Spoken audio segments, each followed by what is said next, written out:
Yeah,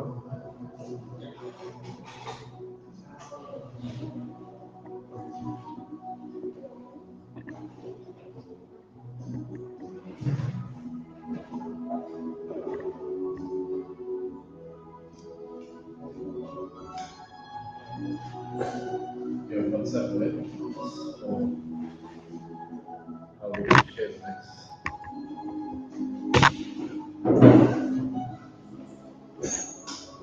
Okay, possible to get it horizontal.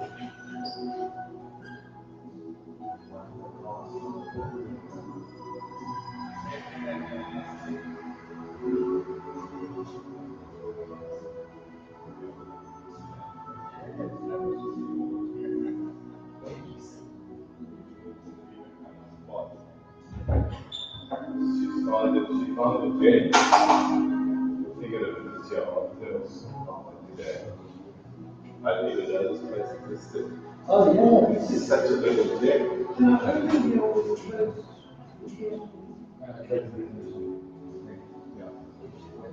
There's a drop. Cold. Yeah. Yeah. Cold. In between the Okay, JP, Yeah. you check if it's working. That's the YouTube. Oh, that's true.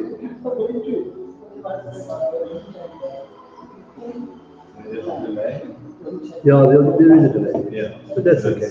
They're in the rest of the world, so it doesn't matter. Awesome. Joan is such a beauty. Your photos. My God, really love it.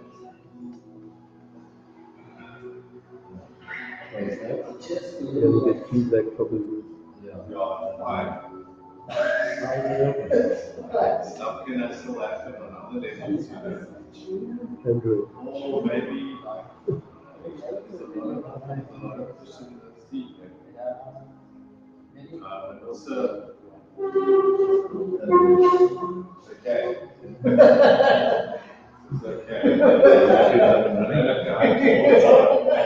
I'll just get to Facebook there.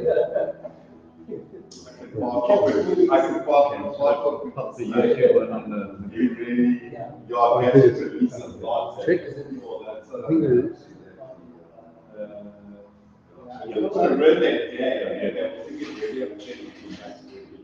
What the problem?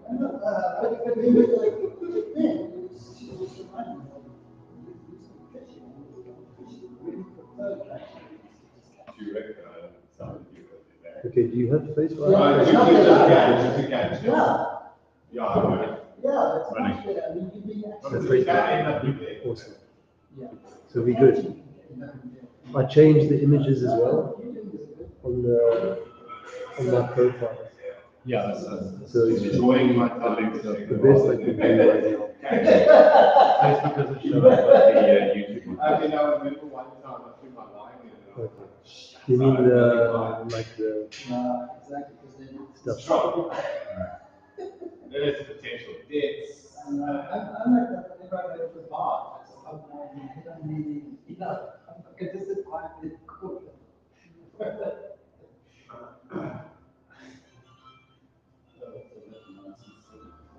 No, but there's wisdom in the words. We use nonsense. It's real.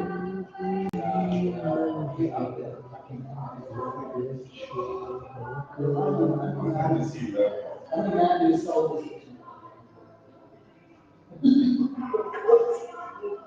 Sorry for you. Okay, so there is the control panel to you. Hello.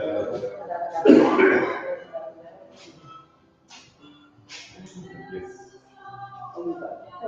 I'm not bad. I know that. Let's check if the audio gets picked up from here. Yeah. I think we may have to move the whole thing, but we can try that. Look at the live stream when they go outside. Yeah. You know. I know Wayne by sight, he doesn't know me. You see him in a picture. No, he came to his mother's book launch. Oh, okay, I saw it there as well. It gave her a heart attack. She was so excited. Oh, yeah, She I completely remember forgot that. about what was going to happen. Yes, I remember she was there. She was there. She was over the moon.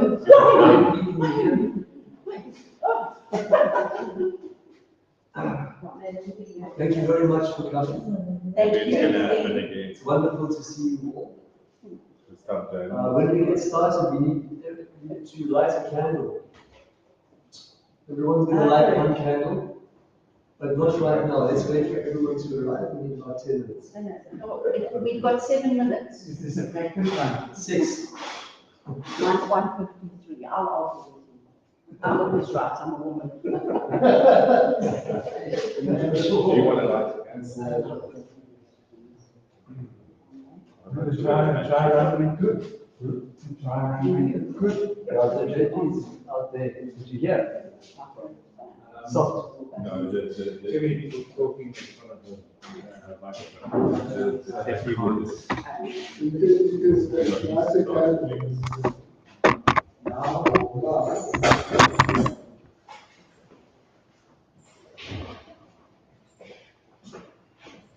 So I think it does auto levels, so if people are talking around the microphone, then it drops the levels. Yeah. Is that what the cameras are? A shot. Modern technology. Amazing. I think it's the drones that help make it come through. This is reserved for management, this area. You go in there, you're stuck. Yeah, you are. Yeah. Take it and stuff. You're just assisting the aficionado. This is a Zoom thing. YouTube and Facebook links. Okay. Yeah. Your nostrils are on YouTube. Sometimes it's a you, yeah. Yeah. Stand occasion, but no. I think once people have sorted, and sitting down and not chatting around the.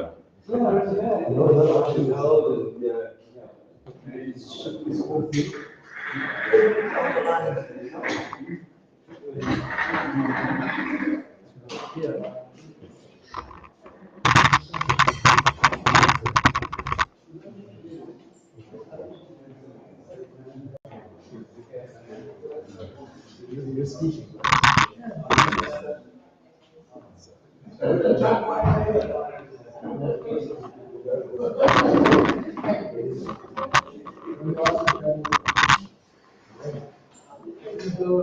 Like here.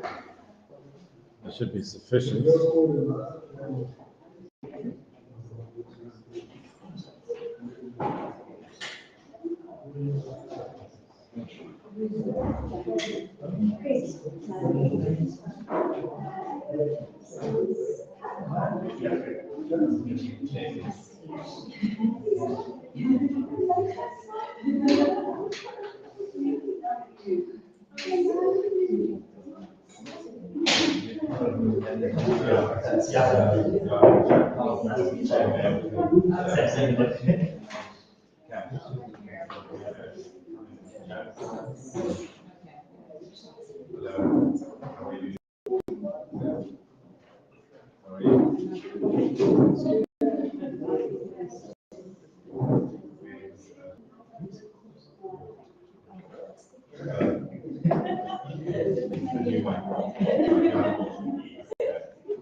I'm not sure.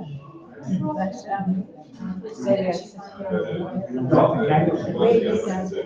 We'll just put it around.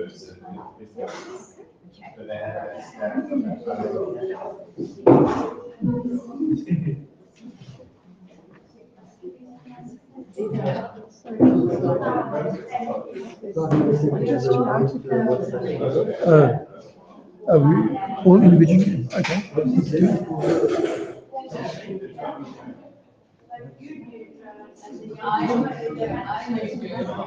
say for you.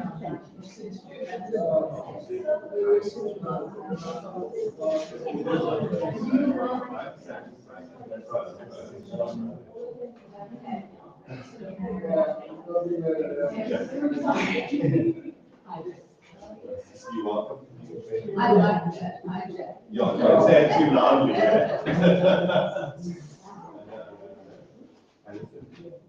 That's it. Hello. I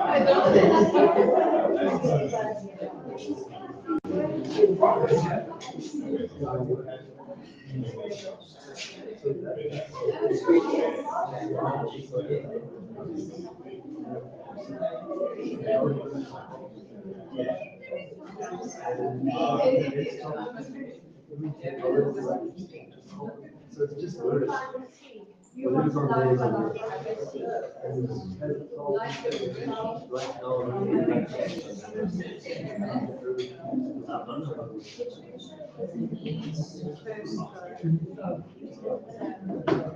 So on this there's some pictures.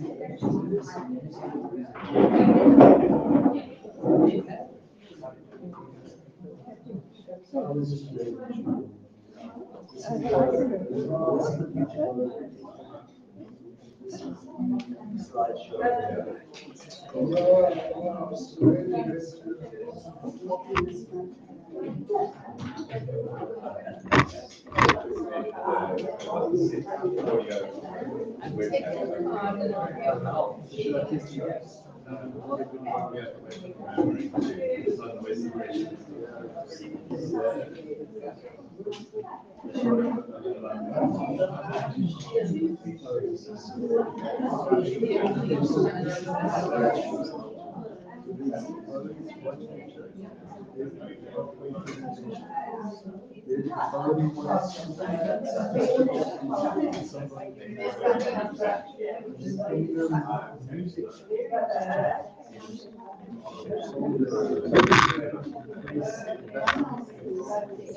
The card.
Oh, so that's my screen set.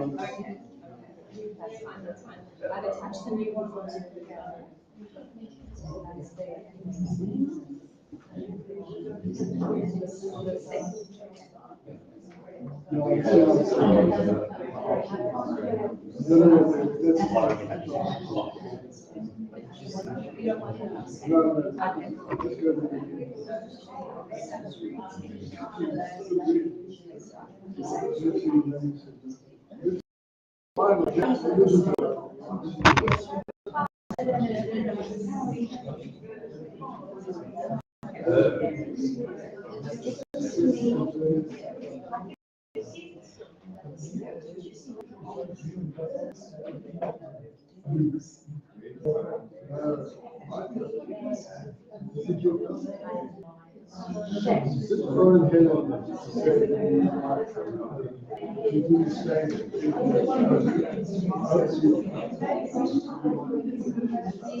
Just don't bump. You want to sit there or this? Oh, sorry.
Like you switch to YouTube.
Maybe that's been full.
Welcome.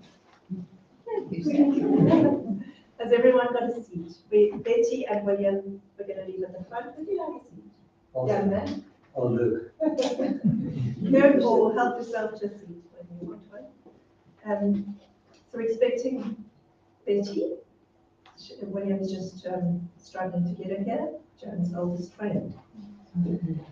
So welcome. Welcome to everybody here who's here in body. Welcome to everybody who's here online. Welcome to everybody who's here in spirit.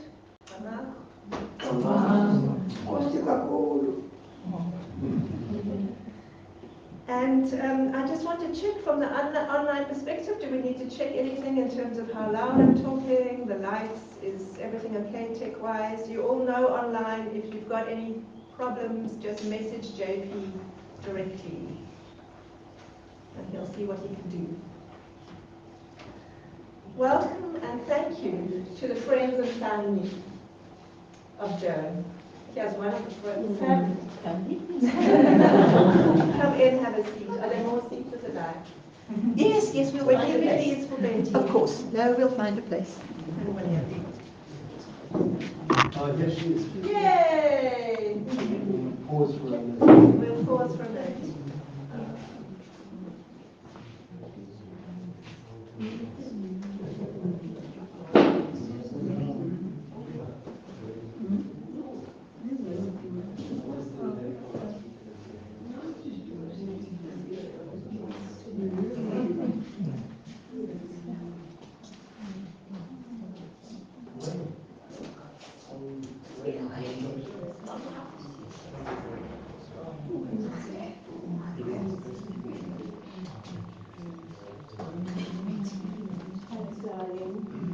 So happy to see you, beloved. Oh, good. Very well.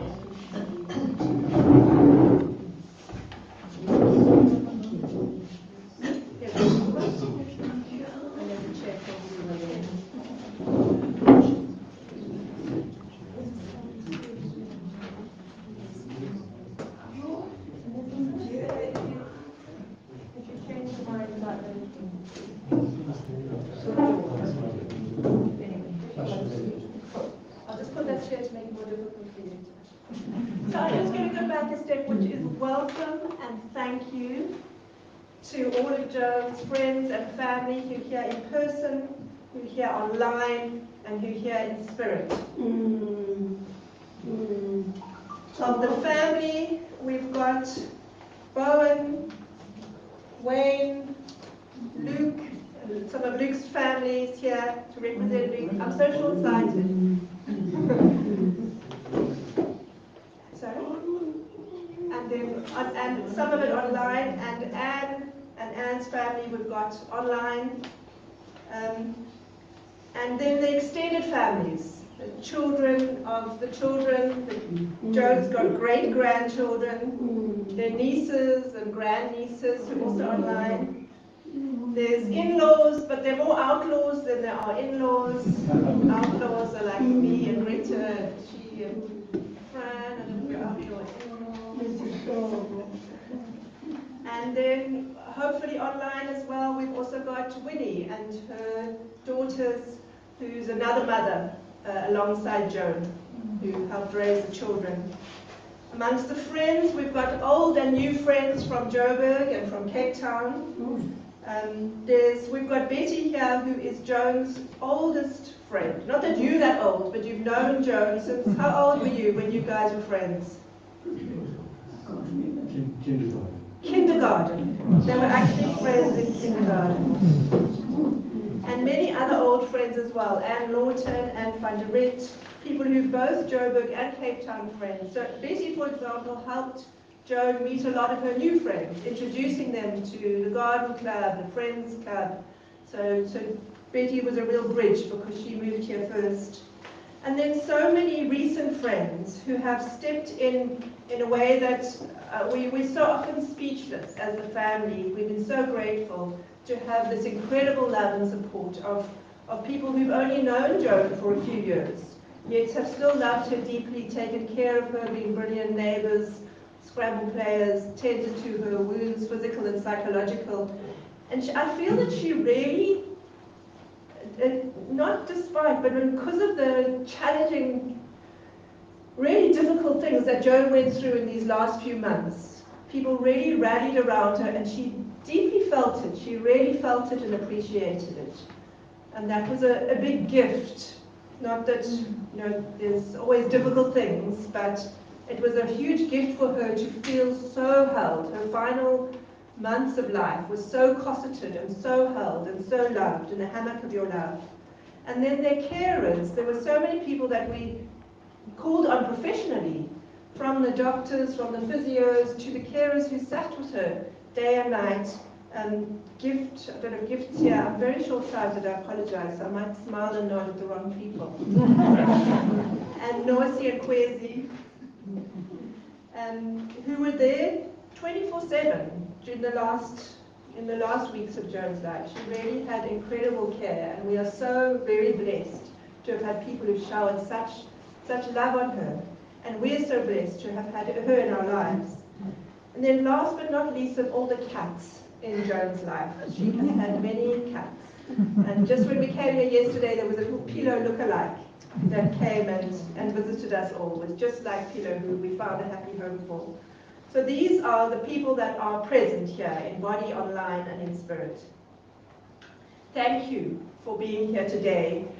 And thank you from the depth of our hearts for being there throughout Joan's life in your own unique ways. Thank you. We all grieve in our own ways. We each have our own journeys. But whatever our journeys are, they can all be made a little bit easier, a little bit better with adding some loving kindness. Head to the back. So we're just going to take a moment to do a loving kindness meditation. So find your seat, settle down. There are some seats at the back. And just be aware of, we've all been through, especially the family, it's been so tumultuous to face a sudden death. It's just always a shock. There is no right time. There's no easy way. So just for a moment, just coming here to this present room, or whatever room you're in, and just being aware of your body, being aware of your breath. Just landing, arriving. And now hold in your mind or your memory any person or creature or baby or place that you've got an uncomplicated loving kindness relationship with. Just two pops to mind who you've got an easy loving connection with. And just feel yourself pouring loving kindness. Imagine that being is right in front of you, and feel yourself pouring your loving kindness, unconditional loving kindness. Just notice a bit what that feels like. For some of you, it might have a color or a feeling. And now bring that loving kindness to yourself, to your own body. And feel yourself full of loving kindness. Like you might fill a jug with sunshine. Notice how that feels in your body.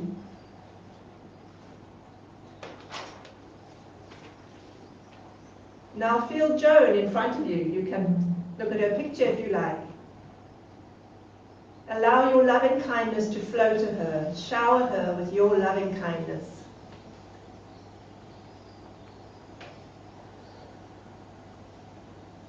Allow the feeling of loving kindness to extend to the whole room, everyone in the room. Allow it to fill the room you're in.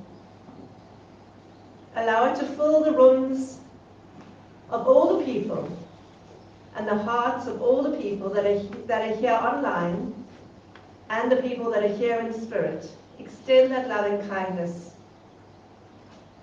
to everyone at this event, whenever they may watch this live stream.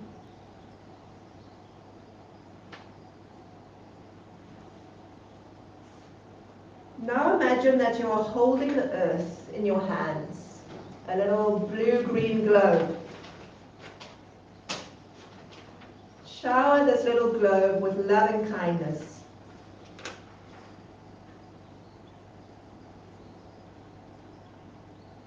Now feel yourself on that same earth in this room, receiving that love that we've showered, showering down onto us.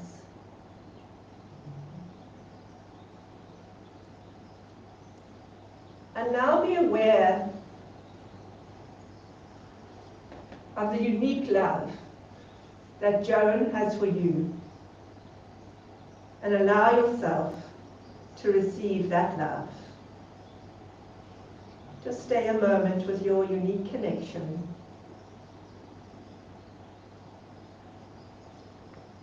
And feel her love for you. We are grateful for all the love and kindness. Thank you. It's a useful exercise if ever you feel the absence of someone. Fill it with their love for you. Notice the size of the hole, if there is a hole, and allow it to fill again and again.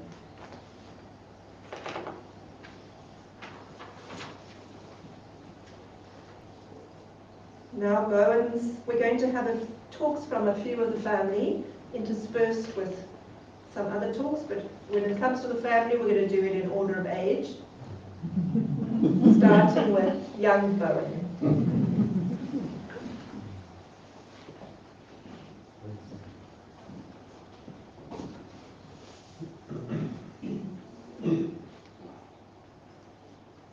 You're going to have to excuse me, it's been a rough ride, as you can imagine. I've luckily got my interpreter here, so that corner keeps me solid. Peter. We also call him, our name for him, because he's so creative, is God. How would we refer to? I was thinking about it. I had a similar experience with Sally when I travel on my own. People say, where's Sally, where's Sally? And also, where's Joan? How's Joan doing? People, I had no idea how they would ever have known her. I asked after her. And I was thinking about it this morning, it's like she was a tree over the events that happened underneath her. You know, like you've got a big tree and in the shade people meet and talk and events happen and life carries on. And then I extended that and I just felt that people who have children are like trees and they make a beautiful thing called a forest of trees. And us that don't have children sort of are like little clouds that move through the trees, little like waves that experience it, that environment, the incredibleness of having children is quite a thing. It makes this reality happen. Part of that, so the forest is going back in time. So I'm looking at our ancestors. And for us, my sort of age was almost Orpha. We were our main sort of family that supported our family. And they were huge. Orpha was an inventor and a photographer and an adventurer. And Orma was a housekeeper, a homekeeper, and a healer. And it was in that place that Joan and her older sister Marion grew up and learned about family, learned about creativity, learned about adventure. And it's a very precious thing to grow up in that. And as we grow up, we're not aware of what we're growing up into. We're just growing up and we're forming. And the environment we're in is helping us form. And the people we interact with and the events that happen help us form. And we were very blessed. There was the time in the 60s and 70s when there was a lot of exploration happening and travel was easy. And the world was a place for adventure, and there were the arts in the world, and music, and plays, and theatre. It was all live. It wasn't TV yet. It was a real life experience. If you wanted to hear music, you could listen to a record, but the best was to go to a classical concert or something, which we did often, and that was amazing to have that. Then there are lots of the ancestors that loved Joan, that have passed on. Baba Mutwa, he adored Joan. Our father, I think he loved her, even though they had troubles. Her sister, Auntie Marion, adored her. Prof. Dart. There's this long list. Brian Maguire, of people that definitely went to heaven. They were really amazing souls, and they adored her and still do. And then in this room, it's just amazing to have Mono and Sis Baba, Doro, thank you for coming. Anne Lawton, all of you, thank you. Renee, thank you for being an amazing neighbor. Just all of you, for your love for her. Shirley, for playing Scrabble and caring. So it was like this room full of love for her. And there was a reason for that, I'm sure. So, and I had a recent experience, which I'm going to indulge in. Sally and I live at the base of a very high mountain. It's higher than Table Mountain.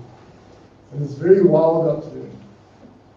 And people venture up there very infrequently, like once a year maybe, someone will go up there. There are no paths, the wind howls up there. When it's kind of warm down at the base of the mountain, it's sub-zero up there. It's quite a place. But we met a mountaineer who wanted to go up, and I spontaneously decided I would go up with him, even though it was midwinter. And I was also very unfit.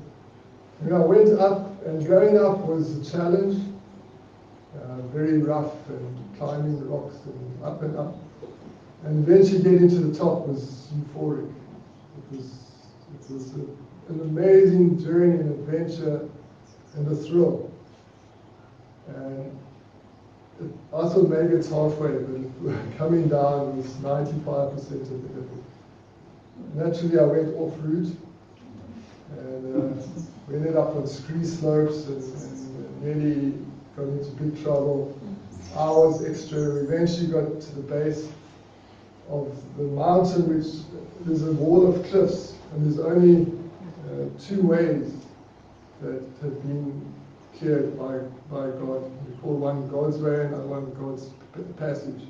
We'd gone up through God's passage, and we were trying to come down through God's passage, and It was late afternoon, and I was exhausted, and we were miles away from it, on this cliff edge. And we had to go along the cliff edge for hours. And one wrong move, and I would have died. One wrong step, it was loose, it was getting dark, it was heading for -9. And we just went along, and something kept me going, that endurance when the body's just lost interest. You've got to keep going, you've got to be so focused. One mistake and it's finished. And I realized that that tenacity and that endurance is something that I got from Joan, from my mother. Growing up there, and eventually, in the darkness, we got down, just pre-dark, got down to our home, to the warmth of home. And very soon thereafter, I went through this experience, this unexpected passing of Joan, of my mother. And doing that edge walk prepared me for it. And just, it started this process which, I thought my mom's going to live for another 10 years. We got her squared away, we found a lovely place for her to stay, and we're going to rehabilitate her. Kwesi and Nosi are amazing. And we found out what the problem was, but suddenly on the 18th, I was in the Drakensberg, and I got the news early one morning. So big shock, because I was thinking 10 years still to go. But those hours of being on the edge of death helped me to handle confronting this death. And my mom and I are quite linked through our lives, and I could feel the. So I spent a whole day and the next few days in the Drakensberg, in the forests, and just supporting her journey. It was quite a traumatic experience for me, and Doe helped me hugely and brought a lot of peace. And just now he will share a little bit of what we're going through. Okay, so part of what I've done is put together, I've got boxes of photographs from Joan, from her life. I mean, crates of them. Thousands and thousands. And from my grandfather, the fourth, just on slides, thousands. He's not in any of them because he took them all. But I selected a few out, and I know slides are difficult, family slides, but it's just a few minutes, and we're going to go through them and just see her through her life. And what these photographs showed me was that for her call, she worked like crazy. I mean, I've got lists here of the different things she went through, at least 14 careers to support the four of us kids. It was phenomenal. But the core of it always, and all the troubles, we all had got sick or years in hospital. It wasn't like normal illness. What she went through, okay, and then especially Wayne and I have been adventurous. I vanished for years into the wilderness, literally for years, maybe a decade. I'd get to the border and I'd like, they'd see my passport, phone your mother now. So, what she went through, I just can't compare. But looking at all these photographs, I just realized that she loved her family. Even though she was adventuring as well, and we were so lucky to have her friends like Anne and Boris van der Rik took our family in, so my mom could go, every now and then could go to Greece and travel the world. She went all over, she loved traveling, she loved plants, we all know that. But so it's going to be a few minutes. We're going to play into a song. Should I do it? And then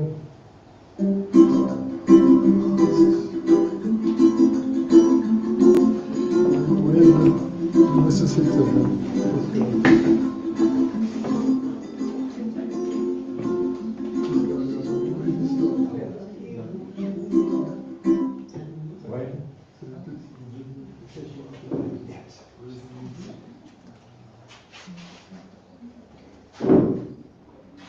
That's young Joan with Orma. Sorry, can you pull out of the way?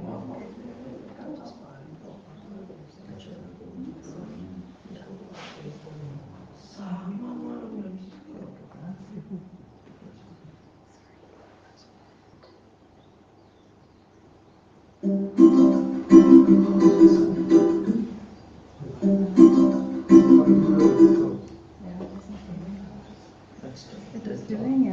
I'm sorry. Technical difficulties.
Yeah, thanks.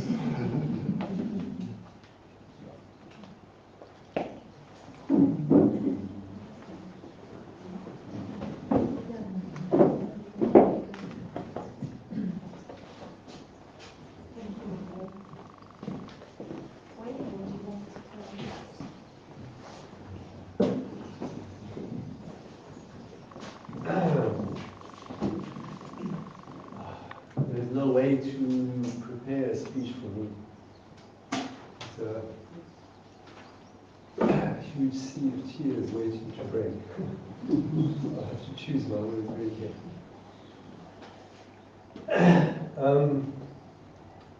I was chatting to Bo and Sally a few days back, and we were talking about philosophy. And I just said randomly, as a student of philosophy, you know, philosophers start their esoteric journey with the famous saying, "I think, therefore I am." Cogito ergo sum in Latin. And it struck me when I said that actually we don't need to go that far. We as humans know exactly where we come from. The one immutable fact is that we come from our mothers. And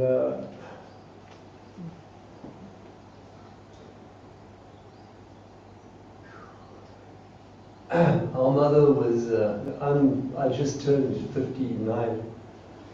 My birthday was a couple of weeks back, and it was the last time I interacted with my mom was on that day. And she, even at my advanced age and with the pretty remarkable journey that I've had in this life, I've done some really crazy stuff on this planet. Very dangerous things. But every single morning, no matter where I am on this planet, if I don't send a message to my mom, she will send a helicopter out because her son, her son's in danger. And right now I'm working in the outskirts of Ethiopia, in the rural part of Ethiopia, in a pretty dangerous area, and, which is just how my life has been. And the last time I saw some of you was at her book launch. I was working on the border of Yemen at that point. So I kind of like flit in and out of her life. And I want to say one thing on the side, is that I always thought I could suspend the time I wanted to spend with my mom to some point in the future when I had secured her economic well-being. That was my focus, was to get her stable and economically sound. But in so doing, missed these very valuable years. And I urge anyone in my position to reconsider that choice, that decision that you make. You have to balance it better. You cannot put aside that time that you have with your family. It's irreplaceable, as you know. It's a one-way. Bowen covered pretty much most of what I would say, just from a more personal perspective. As a young Moshe growing up in a very difficult household, he maybe didn't stress that part. Those who know of my father, he was certainly different. He wasn't an accountant, a 9-to-5 accountant. And he did leave my mom in a very difficult position when he passed, and even prior to that, of raising these 4 children. I definitely was the most difficult, with stints in jail and all kinds of things, but that's another story. But one thing I can say is that she's just fiercely fought for her family. She had no money, she was broke, she used to go house to house selling things in our neighborhood, you know. Just so humbling for any human being to have to do that. But she did it. She would do absolutely anything for her kids. Until the very day that she died, she literally would do absolutely anything. And I could feel days and stories and things that how she would put together the holidays when we all crammed into a little car and drove on journeys.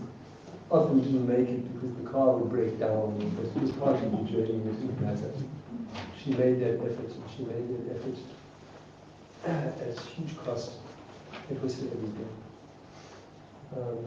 So yeah, I'm going to sit down here. Thank you for coming. Thank you, Wayne. I'm going to ask you just now, after Doe, to read something from the Tree app and a little extract also from Joan's book, because we thought it'd be lovely to have her voice here. But if Doe would like to come, say a few words, sitting or standing, yeah, that would be wonderful. So Doe, when we got a message from Doe, sorry, I'll call you, to say, will Joan's service be at the Christian Community Hall? And we thought, what? And then we remembered that in Joburg, she went to the Christian Community Church and was very interested in anthroposophy and introduced her whole family to it. Many of whom are still very much in that world. And remember, that was a big part of who and how she was. And for Bowen especially, he worked a lot with Doe and with Andreas van Breda, who's the priest at Doe's church down the road, who is the son of the priest in the anthroposophical church that Joan used to go to in Johannesburg. So it just felt this amazing coming together of the spirits and the humans who have been part of Joan's soul journey. And the three of them had their own process related to that day. I wanted to share just something else about that day. It was Mandela Day, the 18th. And it was so much a certain spirit of the Rainbow Nation, and I'm also thinking about now when you listen to the Rainbow Song, and there's this metaphor of going over the Rainbow Bridge to the other side. And Bowen and I, just a week before Joan died, not expecting it at all, danced on the grass on front of her hotel, the St. James Retirement Hotel. They had this thing called a secret sunrise, where you dance with the music in your ears, and we all dressed up like Mandela, and we heard his voice, and we danced, and it did feel like in some way that spirit was being carried forward on that day. So that was just a little bit what I've heard about, and Doe has more to share about the day and about the experience.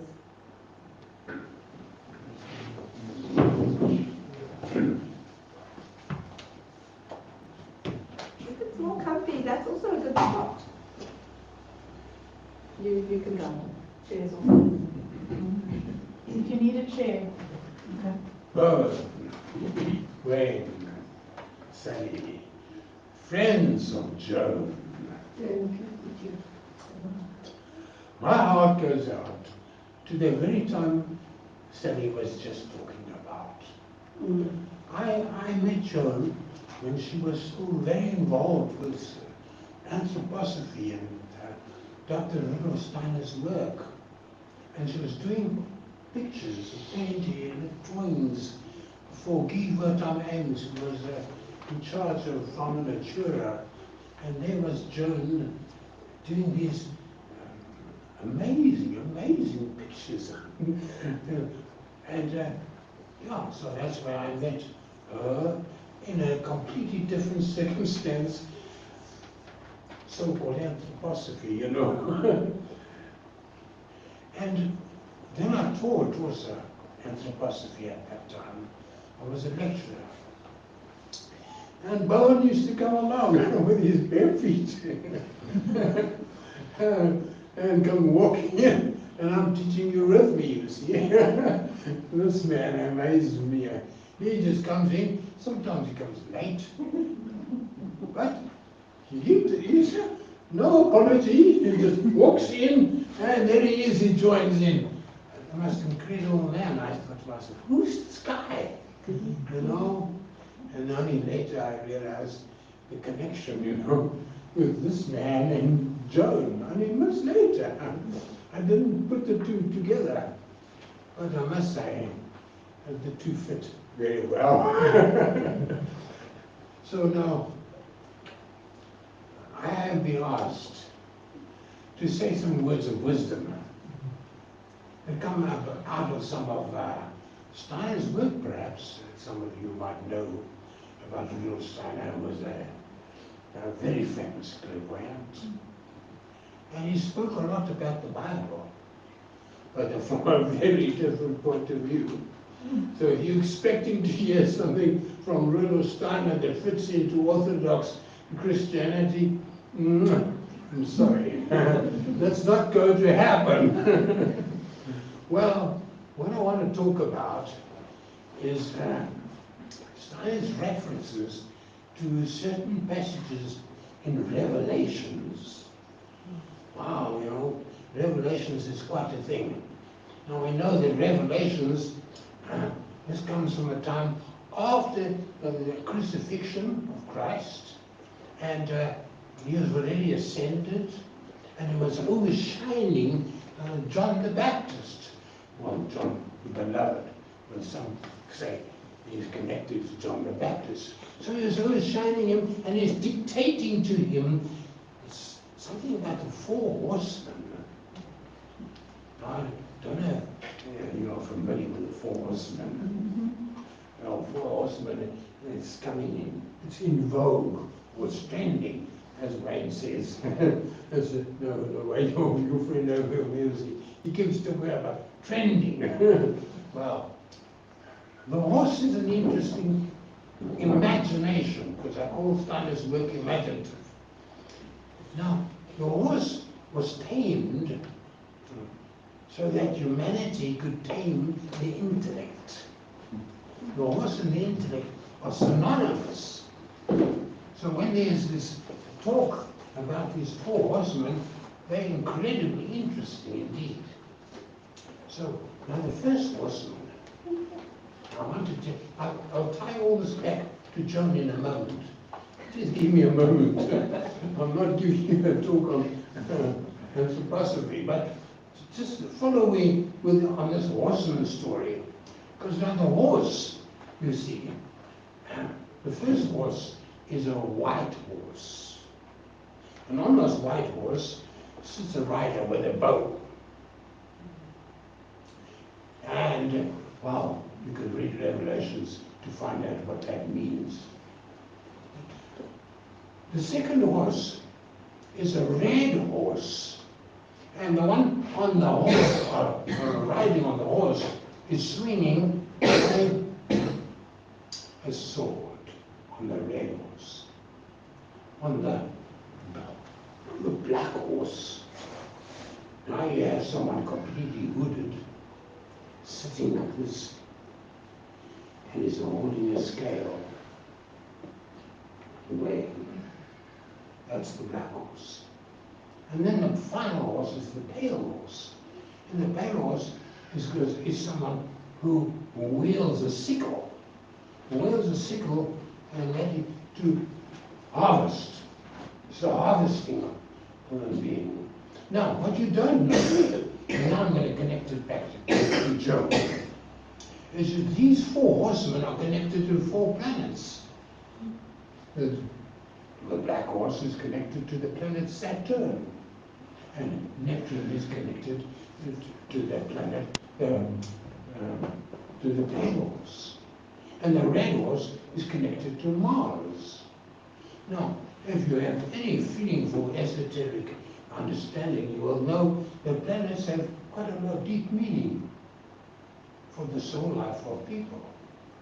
Well, on the day that Joan died was a very auspicious moment, because Saturn and Neptune had come together in the sky,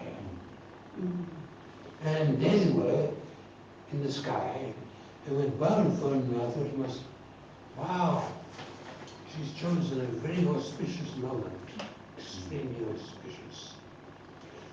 But then I went and investigated this further, because you know, we're all confronted by death in a very big way.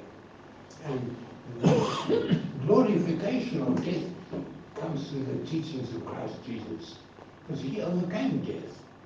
So I decided to go to the crucifixion and look where and how the planet stood at that time of the crucifixion. Very interesting indeed, because there was an eclipse that day. There was a sun eclipse and a lunar eclipse, moon, and there was a lunar eclipse.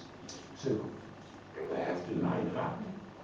And as they lined up, they are in a position in the heavens.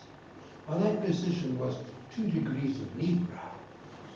Now, what's interesting is the Saturn and Neptune standing together on the day that Joan died was in 2 degrees of Libra. Well, I don't know if you don't find that fascinating, but it turns my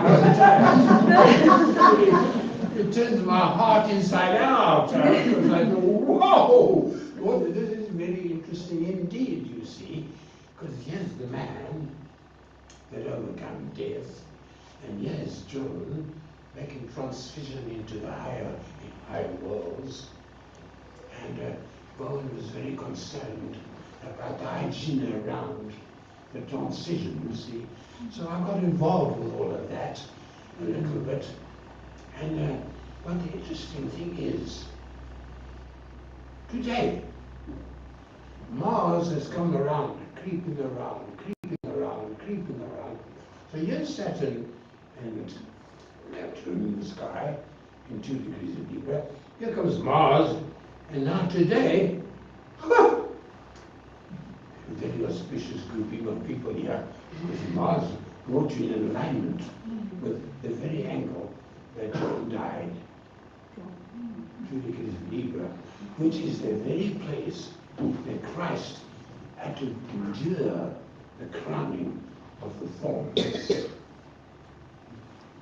Because that was what the sun symbolizes.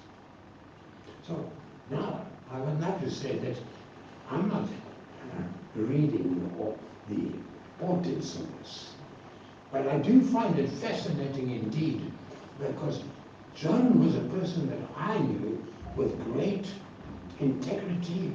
She was a principle-driven person. She did everything from the heart. So for me, this was not an average human being. Even when I met her for the first time, I said, this fascinating individual. And same with this man, when he came into my eurythmic class and barefoot and he came stomping in there, I thought, fascinating human being. But in the meantime, they are connected in a very deep way. So, what I'm trying to say, and let me get to what I'm trying to say. She died, we talk about the moment of death. Well, she died at a very auspicious moment. For she met the very configuration of the being in a cosmos that overcomes death. So she knew about reincarnation, for example. She knew about life after the grave. She knew about the importance of her children. She was married. We keep hearing about how complicated this man was, but, you know, this man was deeply steeped in the traditions of Africa. So it's very wonderful to see African people here today. Well, this man was so deeply involved. It came oozing out of his skin. He was so deeply involved. And of course, you mentioned Baba Mutwa. This man was deeply connected to Baba Mutwa. And so Baba Mutwa is one of those beings that I've taken a great interest in and studied and gave lectures about. So even though he was a complicated man, there was a side to him that knew about ancestors, life beyond the grave, life before the birth. And so she, of course, just fitted into, like a hand into the glove, into Rudolf Steiner's work. So I say thank you, Bowen, Sally, and Wayne, and the friends, for the opportunity to bring forward the tremendously auspicious moment. And let me just remind you what I've just said. Mars is the red horse. The black horse, that's Saturn, the one with the scales, like this. And the other one is the pale horse, the one with the sickle. I'm coming for the harvest.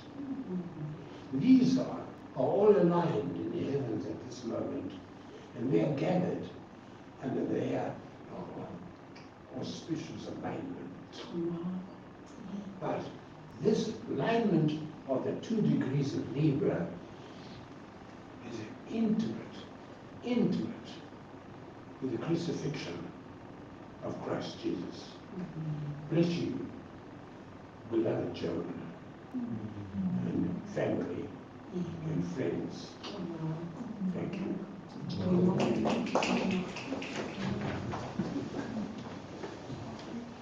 Thank you so much, Joan. I think Joan would agree to never have a boring preacher, and we made sure we shouldn't have that. Thank you, and thank you for linking us with the present and with the past. And it's also for those who follow the stars Lionsgate at the moment, with tomorrow being a peak day with the connection to Sirius, which is our brightest sun in the star, am I correct? Brightest star, which is the sun? Yes, indeed, it is the sun. It is our brightest sun. Sirius is the great central sun. The great central sun tomorrow. We also align in getting the right one. I don't really understand astrology, but I can feel like it sounds like it was a good day. If you're going to choose a day to go with Christ, go with Mandela, go with Gandhi, go with all that energy. And it says something about Joan and the way that she, I can't say she was a martyr, but she took on things without complaint. She might about something random. Service. She had a life of service. So Wayne was going to read something a little thing from the book, and also something from the tree app people. Don't you have it? Yes, I will find it. We've had enough. I can read it, but we've had enough. Actually, this book is a remarkable story in and of itself. It was a book written about my father. It was based upon his life, written by a man by the name of Lyle Watson. And my mom wanted her side of the story to be told, because it was kind of a bit romanticized, that book, by Lyle Watson, because he actually sold bestsellers. He was a bestseller kind of a guy. So she always wanted to write her own book, and she went through many revisions of that. And she just pushed, and everyone was saying, look, you can't write books nowadays, it's a big job, no one's interested. But she did it. She actually published this book as a miracle. She pushed so hard, and despite all of us not really believing it was possible, she somehow got people outside, and before we knew it, she published a book. So I'll just read a short chapter here, a short paragraph. I'll just read 4 or 5 chapters. Early one morning, after dreaming I could fly, I pulled my sister out of bed, telling her excitedly that now I knew exactly how to fly. We dragged the kitchen table next to the worktop and sink, with about a meter's space in between. I climbed onto the table, crouched, and flew across the worktop. Or that was what was supposed to happen. What did in fact happen was a nasty crash landing and 2 painfully grazed and bruised knees, as I landed with a thump on the floor. I was always wishing and dreaming that I could fly and soar and swoop amongst the birds, which I suspect she is doing right now.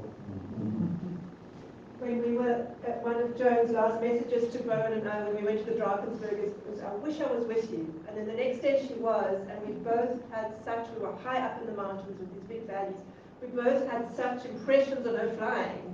Bowen said, did you feel her flying? And yes, she's been flying. So it really felt true.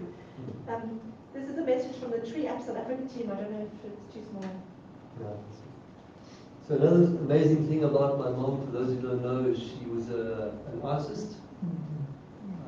And from my personal perspective, she always struggled between the commercial side of art, which she had to do to make money. She was very successful as a commercial artist, mostly botanical work. She used to paint everything. I mean, I remember as a kid, ducks, all kinds of things she used to paint. Stamps. Stamps, yeah, she has, we have some South African stamps were illustrated by her. But there was this kind of dichotomy where she was very comfortable with the commercial side of her art because it allowed her to make money again, to look after her kids and to survive. And I believe she illustrated, I don't know, countless books, maybe more than 50 books in her life. But then also she had this beautiful artistic side. And I remember for a certain period of time, now she knows, of course, she was, artists are very strange creatures. I'm the only one in the family who's not an artist. Possibly someone jumped the fence, but I had absolutely no artistic inclinations. I couldn't even draw a straight line if the truth told at me. But artists are very sensitive in ways, which I think you have to be an artist. And they often believe that their art is terrible, even if it's really good. And she went through a terrible time, my mom, when she didn't believe in herself as an artist. And so I committed this terrible sin of pretending that I knew these wealthy people who wanted to buy her art. And you know, so I was kind of lying to her, but it brought her out of this depression, of art depression. And we had all these wealthy people buying her art up, and she started becoming very prolific with some of her most remarkable art, which of course I all now own. I ended up buying all of her art. But it was a way of supporting her and also encouraging her art. And the art that she produced for those people is magnificent. It's truly beautiful. It's not constrained by any commercial aspect. It is mostly landscapes, beautiful landscapes from the memories when she was in Botswana and so on. And I'm still very lucky to have all of that art. So anyhow, this is from one of the commercial sides. This is from the Tree app. So the Tree app, as I understand, is an app that you can download and identify trees. All of us at the Tree app are deeply grateful to have worked alongside Joan, whose extraordinary talent brought South Africa's indigenous trees to life through her art. Joan's botanical illustrations were at the heart of the beloved Sappi tree spotting books and later became a cornerstone of the Tree app South Africa. For 14 years, she was our lead artist, creating over 1,000 full-color illustrations that continue to help people across the country identify and appreciate the trees around them. Her work combines scientific accuracy with a unique warmth and beauty, an approach that made trees not just easier to recognize, but easier to love. We celebrate her remarkable contribution and the joy of having collaborated with her over so many years. So yeah, that is one thing, because I remember talking to her about that and asking her, like, why do you do this when you can do this? And she said to me that she loved bringing life into these scientific drawings. And you know, I asked, why don't they just take photographs of these things? She said, look at the life that's inside this picture in the book. And she could enhance certain parts that the photograph wouldn't, and she explained all that to me. And so, yeah. We're going to sing, or what are we going to do?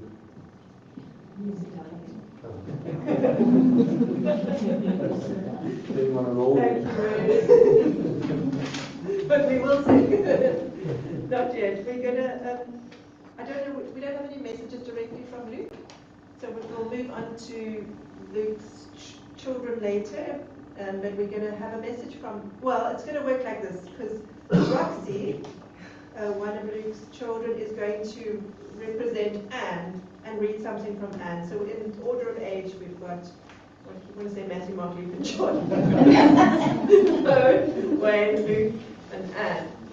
And Roxy, Luke's daughter, is going to read something from Anne, and then she's going to move on to sharing something from herself and from Anne's children. Trying to sort of keep it in order of age, but nobody really cares. Which is Joan's grandchildren. Which will be grandchildren. So Roxy is Joan's granddaughter, and she's going to read something from Joan's daughter.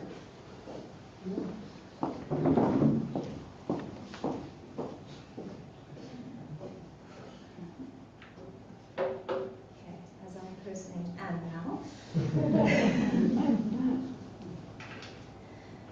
Mum would have loved this. A gathering to celebrate her life, and what a life. An incredible woman was my mother, talented, strong, kind, and stood for what she believed in. A friend, a loving daughter, and a precious Oma.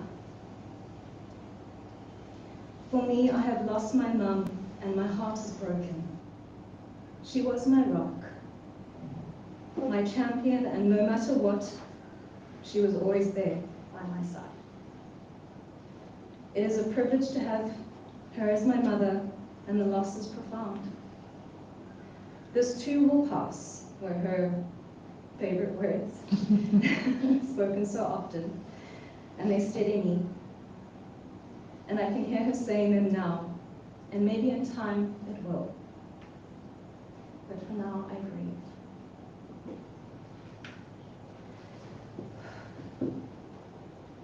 Thank you, Anne. Now we ask Roxy.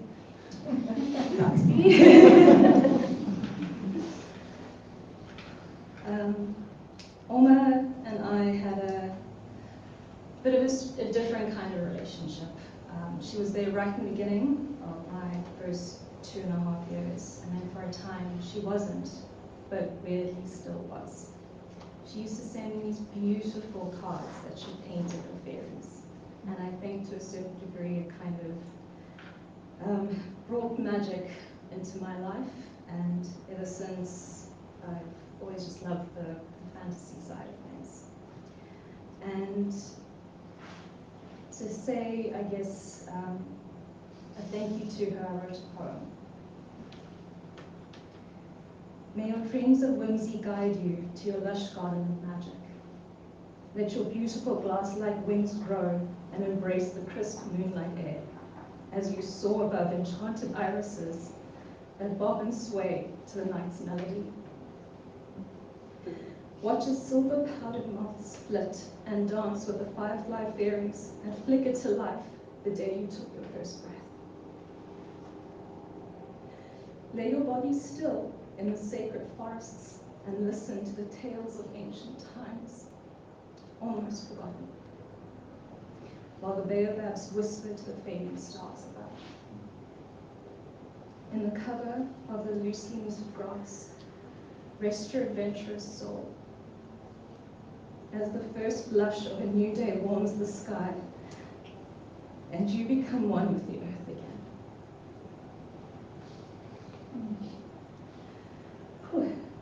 Do you want to keep going, or would you like to pause? That's the end of my little bit. I'm now going That's to impersonating someone else. I'm now someone else.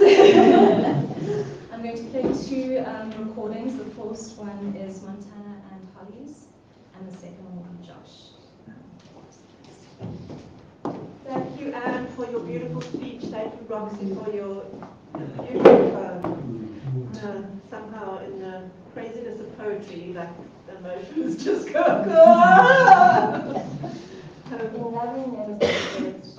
Sorry. So next up is Montana, who is the mother of, a daughter of Anne and the mother of Roxy and Iris, Joan's two great-grandchildren, followed directly by Josh. Josh and then Holly. And then Holly, the children of Anne, Joan's grandchildren. In loving memory of our wonderful Oma, of all the special gifts in life, however great or small, to have you as our Oma was the greatest gift of all. May the winds of love blow softly and whisper in your ear, we love and miss you, Oma, and wish that you were here. Deep in our hearts, your life is kept to love and cherish and not forget. No more tomorrows we can share, but yesterdays are always there. A silent thought, a secret feeling keeps your memory ever new in our hearts forever. Of Anna Holly.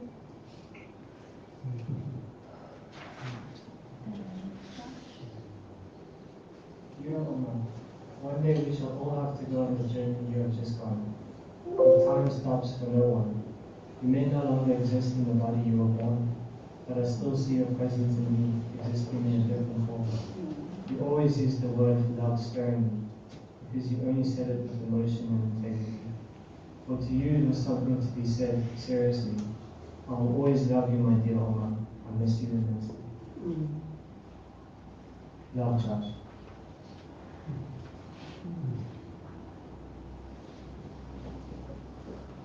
Thank you for the beautiful poems. Sure. Helen, would you like to come up and say a few words? Followed by Liz and Bucky.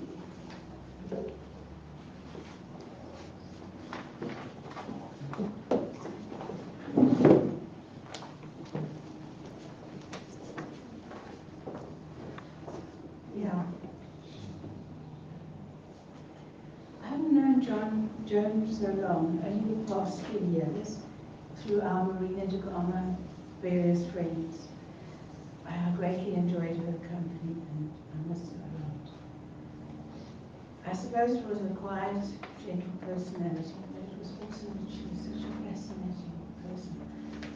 I did work at a Rudolf Steiner farm for a while with mental disability.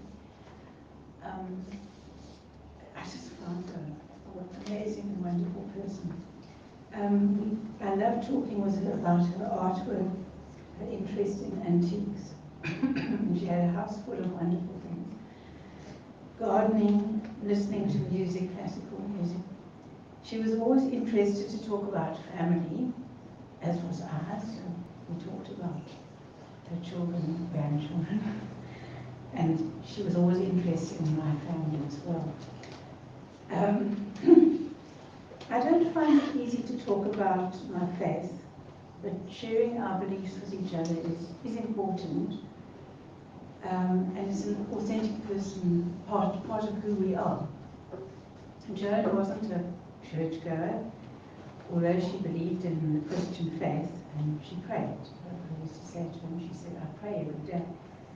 Now that morning before I heard that Joan had passed on, I'd woken very early hours of the morning, and unusual for me because I tend to sleep through unless there's disturbance.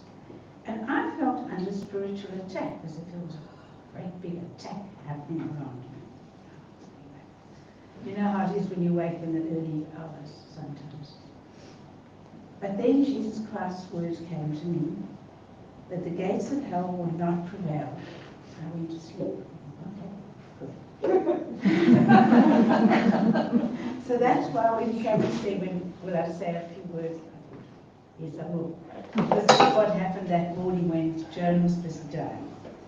Now those words say that the powers of evil will not be able to withstand against Christ and his atoning love for us.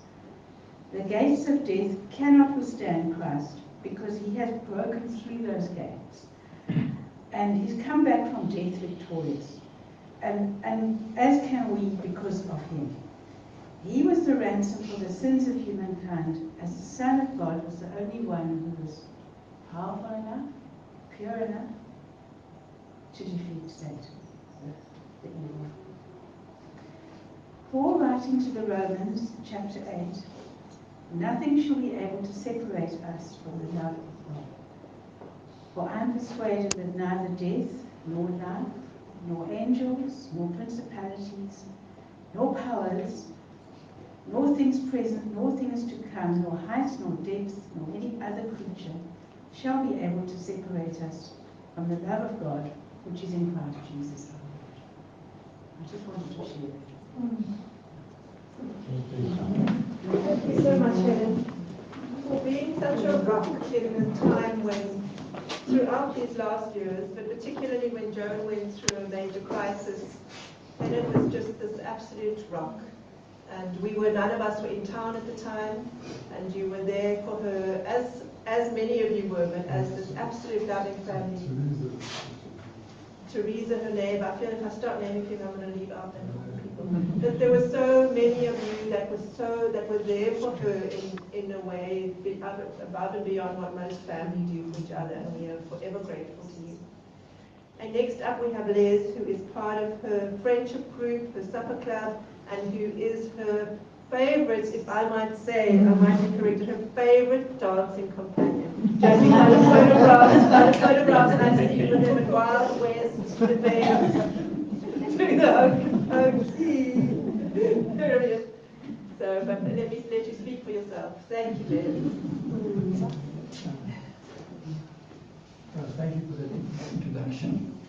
Joan certainly was a pleasure to be around with, and it's a great pleasure for me to be with all of her friends and those who are online. As we celebrate her life of 86 years old, 86 years, yeah. It's a remarkable age, and we're just so thankful for and she, as we've heard, she's had such a wonderful life, and it carried on right through to the end. I've known Joan for about 3.5 years. As has been said, we're part of a singles group in the marina, where we meet once a month, where we go out and have a meal, and we have fellowship, and we just have fun together. There's quite a few of us from the fellowship group who are here today as well, and it's so nice. So many people have come to be here. She would always be phoning me in her last days. She was a little bit, her mind wasn't quite right, and she'd be phoning me a week, 2 weeks in advance, saying, are you going to be giving me a lift again? And it was always a pleasure to be taken there.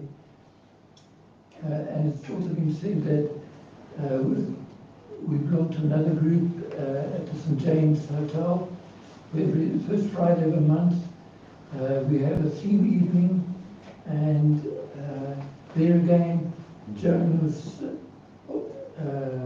always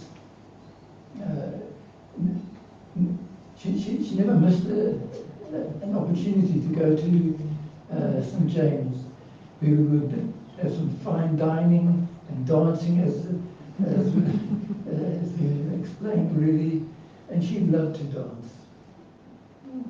I walked with Joan around the marina, and I took her down to the St. James promenade on the beach, and on one occasion, as we were walking on the promenade, maybe some of you have noticed that there's a concrete strip on the rocks in the sea, and she said to me, Les, what's this rock, this concrete foundation? It was obviously been there many years and it's been abandoned. But that just, once again, showed her artistic mind and how she's always in detail, looking for the finer little details. As we've heard, Joan was very independent and prided herself in walking around the marina almost every day to keep fit, and maybe that's one of the reasons why she lived so long, was just to keep active. Unfortunately, after that disastrous attack, her walking became very limited. And one of the things that, when Bowen was trying so hard to give his mom the best life, knowing that staying alone in a house at that age wasn't a wise thing. And Joan really didn't want to leave her home. But the one thing that motivated her was to be at the St. James Retirement Hotel, which was so close to the beach. And all she wanted to do was to go and walk on the beach. But unfortunately, the attack, and she didn't do that much walking, and even when she got to her new home, just to walk around and just to get up to the dining room was a major job for her. And so I don't know if she ever got onto the beach again, but it was the one thing that motivated her to get there. She was very happy to be settled in very nicely, and with people coming around to visit her, and she was most happy to have her cat Philo. They gave her a lot of comfort, and thankfully Philo now has a new home. Joan was, as we've seen, and I've heard more about Joan these few days, what a wonderful woman she was. I just knew a short part of her life.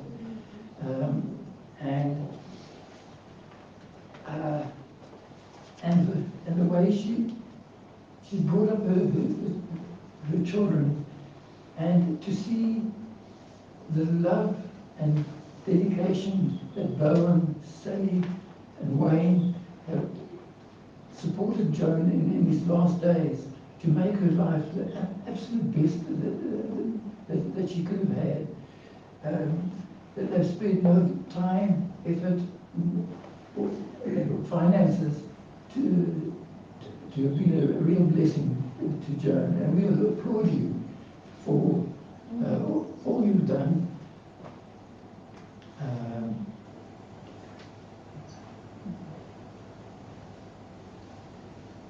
And even to go through all the trouble to arrange this meeting, so many of us are here physically, and to arrange for the online, those online. We just thank you, and all the best. Thank you.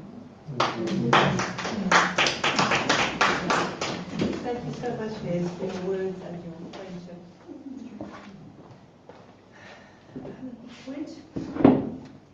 Greta, would you like to say anything, or Matt, or Dan? I know we didn't prepare you, but would you like to say any words? You're very welcome.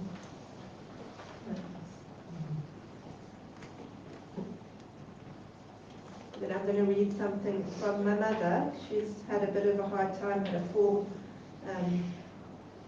but she's been close to Joan and very much part of Joan's extended family, almost like Joan's family home. Whenever we have a Bosher family event, it'll be at my mother Bosky's house. I'm going to ask everyone please to turn off their phones. This is someone important who wants to give a message.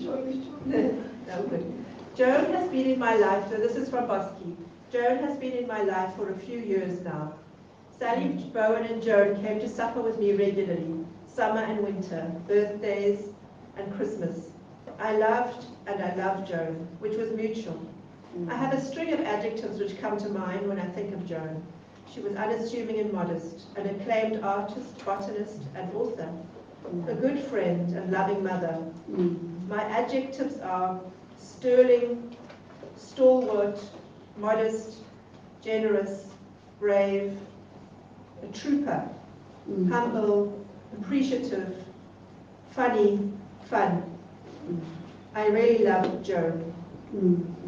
And just my own speech, just to echo that from me, I really loved and I really love Joan, and I'm very grateful for having her in my life, not least because of the people she brought into my life. I just want to, we're going to do a little song just now, and we're going to have a moment again if anyone wants to add something, but I just wanted to share a what-if notion. There's facts about death. Joan is no longer here, her body becomes ashes. So those are facts. But what is the truth about death? We don't know. But after, I've had a lot of losses, a lot of deaths of people I've loved in the last 7 years, probably an average of 1 a year, the most recent being my brother Robert, the most recent before Joan. And after 3 days of dancing and crying in pouring rain, and going through my own ways of letting my body feel and grieve everything, I heard this little voice saying, what if he was in another country and you were going to see him again, but not for a while? What if he was really, really, really happy in that other country? And what if you could communicate, but you just need to learn how to do that until the time you see each other again? How would you feel about death then? And after all my days of crying, I could kind of try that on. I could try that on and I could feel it. So it feels like a truth to me, even if it's not a fact. And I keep feeling Joan. Whenever I cry for her, I feel her popping up saying, hello, hello. And I'm learning different ways of communicating. It helps being a writer and having an imagination. But we all have imaginations, and we all find ways, whether we see it as someone is physically, we're going to see them again. We have a relationship. Relationships never end. And you can continue with that relationship. You can improve on that relationship. So that's something to play with, your own what ifs. Would anybody else like to say something? There's so many people here who have been so close to Joan and given so much and received so much. Absolutely. Would you? So we'll talk on behalf of Betty. Yeah. William. So, just want to say that my mother, you met Joan, was it kindergarten, am I right? Was it grade 1, grade 2 in those days? And the reason why you became friends with Joan is because someone was attacking you about something and Joan fiercely defended you. And from that day onwards, you've been friends. And we're talking 78 to 80 years now of friendship. Absolutely incredible. So I've known Bowen and Wayne and Anne and Luke since, well, my whole life long. And yeah, we're a fairly conventional family, hey, Mum? So you guys have been incredibly fascinating people to know. We're not conventional. I just want you to know that we really appreciate that. One more little anecdote that's actually in the book was Joan said she loved going to visit my mother because, as far as I understand it, Joan lived in a very fierce, lot of discipline in her home as a child. And my mother's family was the complete opposite. And there's a story in the book how Joan loved to visit my mother to play, because she would visit and then she would come 2 weeks later again to visit, and they didn't have to unpack the playthings. They could just pick up the things that had been lying there for 2 weeks and carry on. Thank you.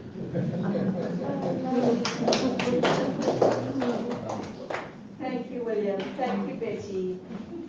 Thank you, darling. We're so grateful for you in Joan's life. And we know she'll always be in your heart. Would anybody else like to say a few words? You can even say it from where you are if the trip feels too far.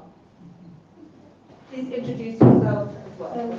Okay, my name is Pam, and I'm just going to say a few words from the Garden Club, if I may. From the Garden Club committee people who are here.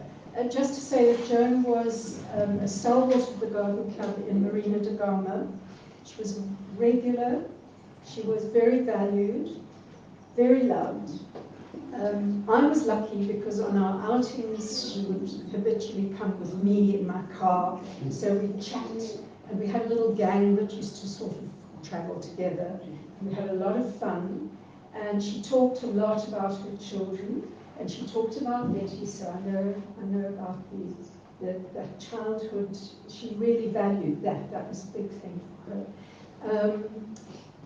When the Tree Act was published, we thought we were on to gold. So we pounced on her and said, please come and talk to us about and show us your paintings. And she got this look of absolute rabbit in headlights. No, no. But we're all your friends. You know, it's not a big club. wouldn't do that. So we just had to go and look at the app. So that was it. But we will miss her, and we loved her. Thank you. I'm going to actually stop opening to the floor because I just looked at the time and it's flown by. And we've still got a full agenda of exciting things planned for you, which include painting a bench, but I'm going to brief you on that after our song, and we want to eat and drink and carry the bench to the prayer garden. So we're welcome to share more stories with each other. I could certainly go on, but we've got a time limit on the venue. So the song we're going to sing is She'll Be Coming Round the Mountain When She Comes. And Bowen's going to hand that out if you haven't got it. But I'm just going to request while you look for it, because I'm a slow learner, I'm just going to tell you how I learn. So before we sing it, whoever's going to play it, get ready to press play. I'd just like you to repeat after me. I'm just going to give you the one line that leads to the rest of the verse. And it's just going to help you register it. So the first verse is, she'll be coming round the mountain when she comes. Just repeat that after me. She'll be coming round the mountain. The second verse is, she'll be driving 6 white horses when she comes. Not 4, 6. She'll be driving 6 white horses when she comes. The next one, oh, we'll all go to meet her when she comes. And then I just want to add in, those who'd like to join me in the doo-wops, whenever the group sings when she comes, we sing when she comes. We shout that. So just naturally go to whoever's doo-wopping. She'll be, now this is a new verse we've added in, she'll be painting pretty flowers when she comes. She'll be painting pretty flowers when she comes. And then we'll be singing hallelujah when she comes. We'll be singing hallelujah when she comes. So some of you have got to join me on that. And we will start playing. We have our lead singer here. Quickly, while we're doing this, is when we were in a little Beetle going up to Rhodesia in those days, we would all sing this sort of song with a combi. Actually, I remember that because we were quite naughty, and so and it was a long journey. We had this little beetle, and the person who was in the dog box had to go. I don't know if any of you have ever been in those old beetles, but there's a little section in the back, which is the dog box, right? But actually, the dog box was the place to be because she couldn't reach it. So she'd be driving, and then she'd just like, and when the kids were fighting, she'd just lean back and watch. So the one that was right in the back was actually safe.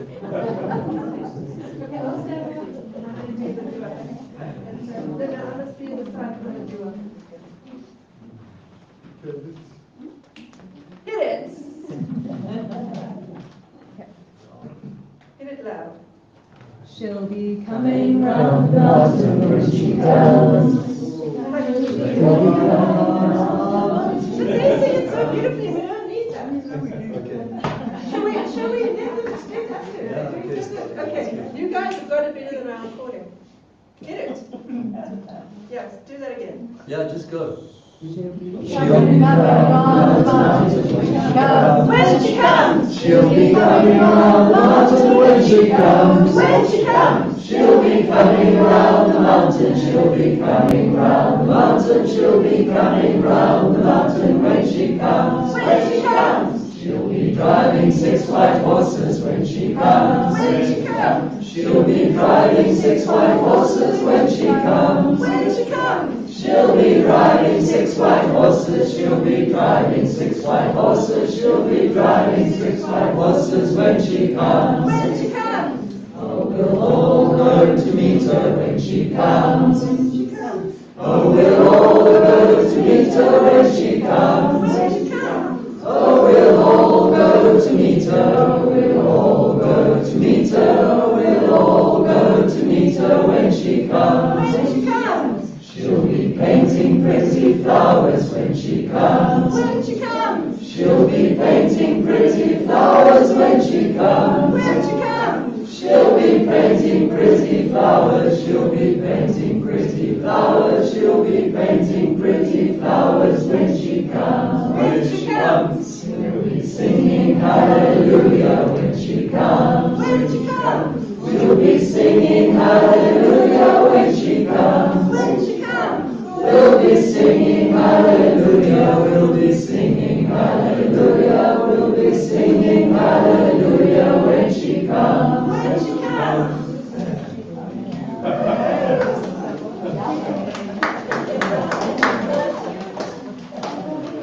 So the final things that we're coming into our program, the eating and drinking. Going to be really fast. We've got a big spread there. You're welcome to take a takeaway.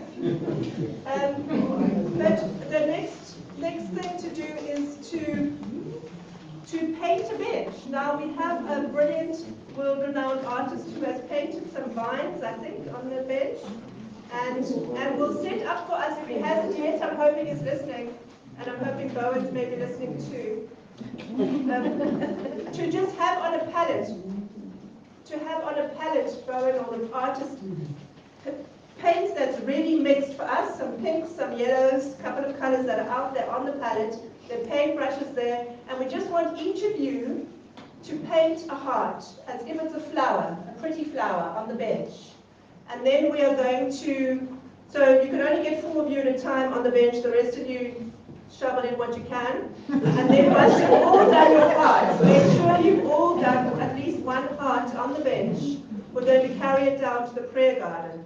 So I think we will do that at, well, we've got 40 minutes. What am I talking so fast about? Anything I've forgotten, my word?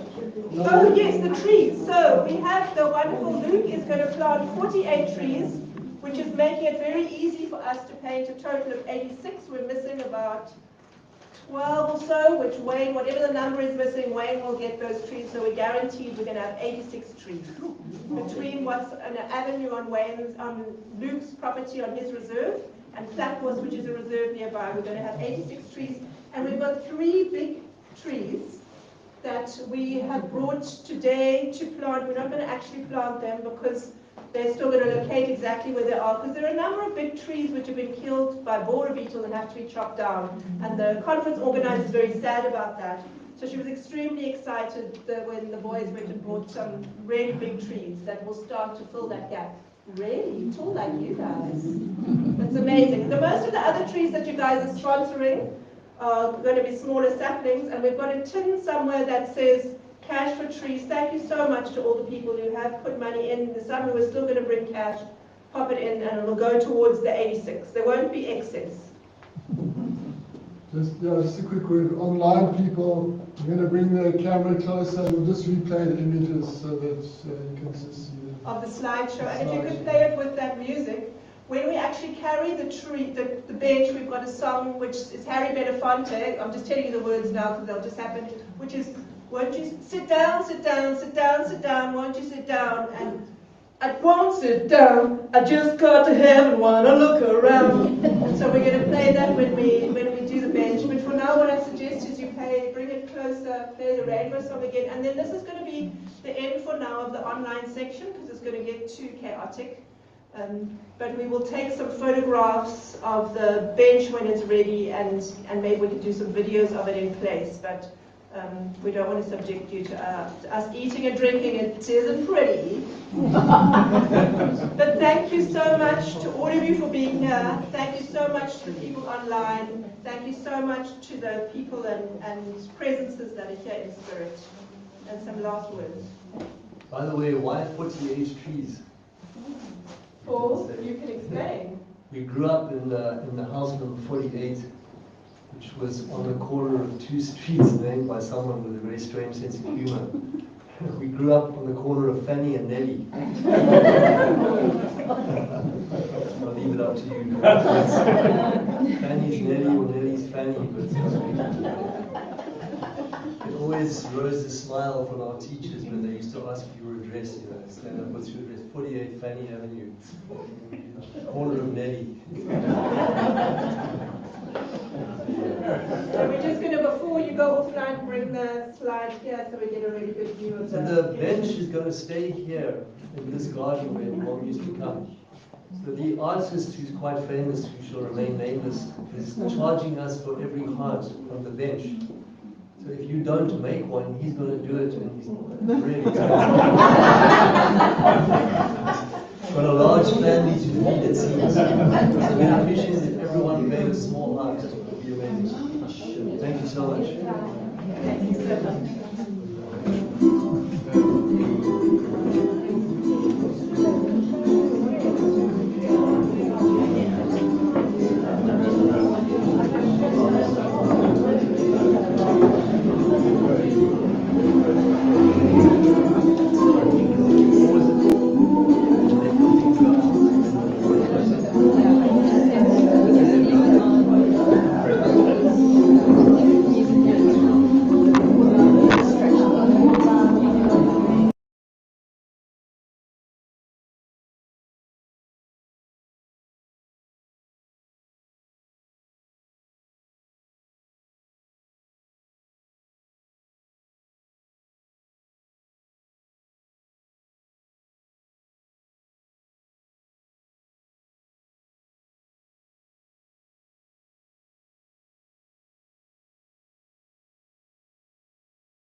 the bench in the garden.